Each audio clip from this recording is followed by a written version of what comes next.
다음의 중국 축구 응원 클릭은 2천만 건이었습니다.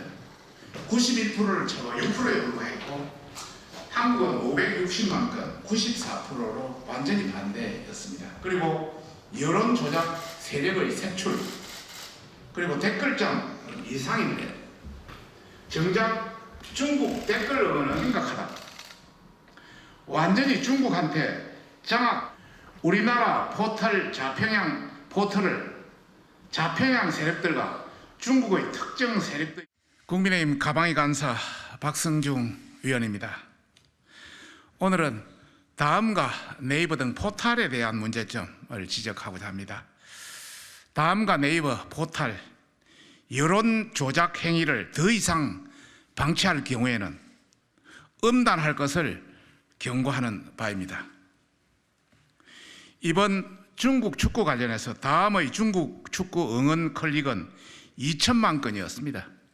91%를 차지했습니다. 한국의 응원은 200만 건, 9%였습니다. 어떻게 한국 내에서 축구 응원 클릭이 91%가 중국이고 9%가 한국이 되겠습니까? 네이버는 반면에 중국 응원은 38만 건, 6%에 불과했고 한국은 560만 건, 94%로 완전히 반대였습니다. 그래서 정말 문제가 있다. 이런 차원에서 댓글의 국적 표기 의무화, 그리고 여론 조작 세력의 색출, 그리고 댓글창 폐지, 그리고 징역 및 벌금형 등을 강력히 추진해서 원천 차단 방법을 강구해야 된다는 그런 내용입니다. 10월 1일 일요일 진행된 중국 축구 경기와 관련해서 카카오 다음에 나타난 클릭 응원 앤드 댓글 응원의 분석을 해보니까 이상하게도 중국을 응원한다는 클릭 응원이 2천만 건 이상 91%로 나오고 정작 한국은 200만 건 9%에 밖에 안 되는 것으로 나타났습니다. 더 이상한 점은 중국 응원 클릭이 2천만 건 이상인데 정작 중국 댓글 응원은 거의 찾아볼 수 없었습니다. 거의 99%가 한국 댓글 응원이었습니다.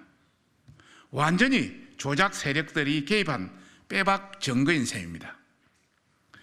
네이버와 비교해봐도 네이버는 중국 응원이 38만 건, 6%에 불과하였고 한국 응원은 560만 건, 94%의 응원 클릭이 있었습니다.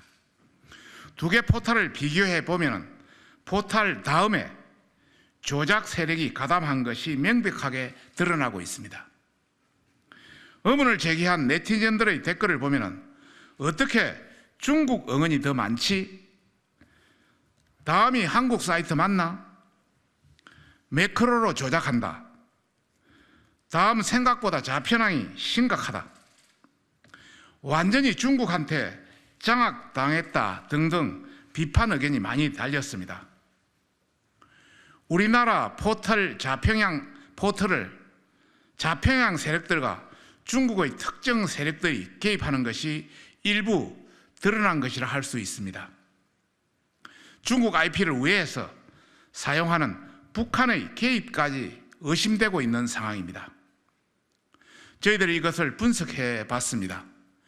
그의 원인으로 첫째는 VPN을 악용한 타국가 세력들이 국내 IP로 우회 접속해서 조작하는 행위가 첫 번째가 될 수 있습니다. 두 번째는 포털 ID 도용을 통한 댓글 조작 행위입니다. 그리고 셋째는 드루킹 같은 시스템화된 매크로 조작 행위 등이 그 원인으로 분석할 수 있겠습니다. 이상의 행위를 포털 사업자는 원천 차단해야 할 것입니다. 그리고 국회에서는 이 조작 행위를 하는 자, 가담하는 자, 이를 방치하는 포털 사업자에 대한 정보통신망법 시행령 위반으로 징역 또는 벌금형에 처하도록 법을 정비할 것이며 사업자는 댓글창을 폐지하는 것까지 고려해야 할 것입니다. 이것은 다음 카카오만의 문제가 아닙니다. 민주당이 그동안 자행한 후안무치한 여론 조작 드루킹 사건처럼 이번 강서구청장 선거도 안심할 수가 없는 상황입니다. 실제로 다음과 네이버의 정치 이슈에 달린 댓글을 보면은 특정 1% 사람들이 보수 진영만을 저열하게 공격하고 있습니다. 드루킹 시즌2가 기우만이 아닐 것입니다. 이에 국정감사를 통해서 네이버와 다음의 댓글에 국내 조작 세력들이 어떻게 개입한 것인지 엄단 조사할 것이며 포털들은 중국 등의 해외 IP로 접속하는 이용자들의 댓글은 국적 표기, 댓글 서비스 원천 폐쇄 등 특단의 대책을 마련할 것을 촉구하는 바입니다. 2023년 10월 3일 국회 가방이 국민의힘 간사 박성중 의원입니다. 참고로 댓글 서비스 원천 폐쇄를 하게 요청을 하니까 댓글에 대한 여론 어떤 탄압 이런 개념을 할 수가 있겠습니다만 여러분한테 나누어드린 마지막 걸 한번 보시면 해외 언론사들의 댓글 정책을 보면 가디언지는 인종 및 이민 등 논쟁을 초래할 반한 기사에는 댓글을 불허하고 있습니다. 로이터 통신은 댓글창을 폐지했습니다. CNN은 모든 기사에 댓글 기능을 삭제했습니다. 뉴욕타임즈도 댓글 작성자에게 이름과 지역을 입력하게 하고 작성자의 등급을 부여해서 전체 기사의 10%만 댓글을 허용하고 있습니다. BBC는 댓글 창을 없애고 온라인 게시판을 통해서 독자의 의견을 받고 있습니다. 포퓰러 사이언스도 댓글 창을 폐지하고 있습니다. 이런 여러 가지를 저희들이 참고해서 한 이야기라는 걸 참고해 주시기 바랍니다. 두 번째 사안입니다.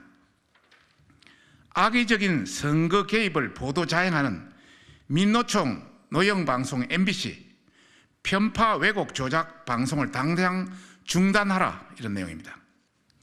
최대 주주 박문진 건태선 참칭 이사장은 사퇴하고 유임 방심위원장은 선거 개입 방송을 엄단 조속 즉각 심의하라 이런 내용입니다. 지난 대선 3일 전 뉴스타파와 결탁해서 대선 공작을 벌인 민노총이 장악한 노영방송 MBC가 또다시 선거 개입 운동을 벌이고 있습니다. 이번에는 강서구청 선거 개입입니다. MBC는 김태우 후보와 관련한 악의적인 프레임을 더 씌우기 위해서 방송을 하고 이를 유튜브에 계속 재탕 삼탕하는 여론몰이를 하고 있습니다. 보도 제목을 보면은 사면된 김태우, 다시 강서구청장, 사법부에 대한 정면 도전, 김태우 빈자리에 또 김태우, 공정 보궐선거 비용부터 내야 등등 편파적으로 몰고 가고 있습니다. 보도 프레임도 문제지만 제목에 전혀 김태우 후보 입장을 달지 않고 있습니다. 모두 국민의힘 내부 갈등을 부각하거나 민주당이 공격하는 부정적 메시지와 일치하게 의도적으로 보도 프레임을 맞추는 공정성, 균형성을 잃은 방송입니다. 이러니 MBC가 노영 방송이자 민주당 방송이란 비판을 받는 것입니다. 완전히 민주당 홍보 캠프 역할을 하고 있습니다. 이걸 보면 MBC는 공영방송이 아닙니다. 방심위는 선거기간 MBC 등의 편파 왜곡 방송을 즉각 바로바로 심의해서 국민에게 공영방송이 얼마나 문제가 있는지 알려야 할 것입니다. 정현주 전 위원장처럼 심의를 고의적으로 늦춰서는 안 될 것입니다. 박문진, 건태선 참칭 이사장에게도 경고합니다. MBC와 뉴스타파의 대선 공작 사건, 또 자막 조작 등등 끝도 없이 이루어지는 편파 왜곡 조작 방송을 방기하고 이사의 공적 기능을 형해화한 문제의 책임을 지고 사퇴하기를 강력히 경고하는 바입니다. 2023년 10월 3일 국회 가방위 국민의힘 간사 박성중 의원입니다.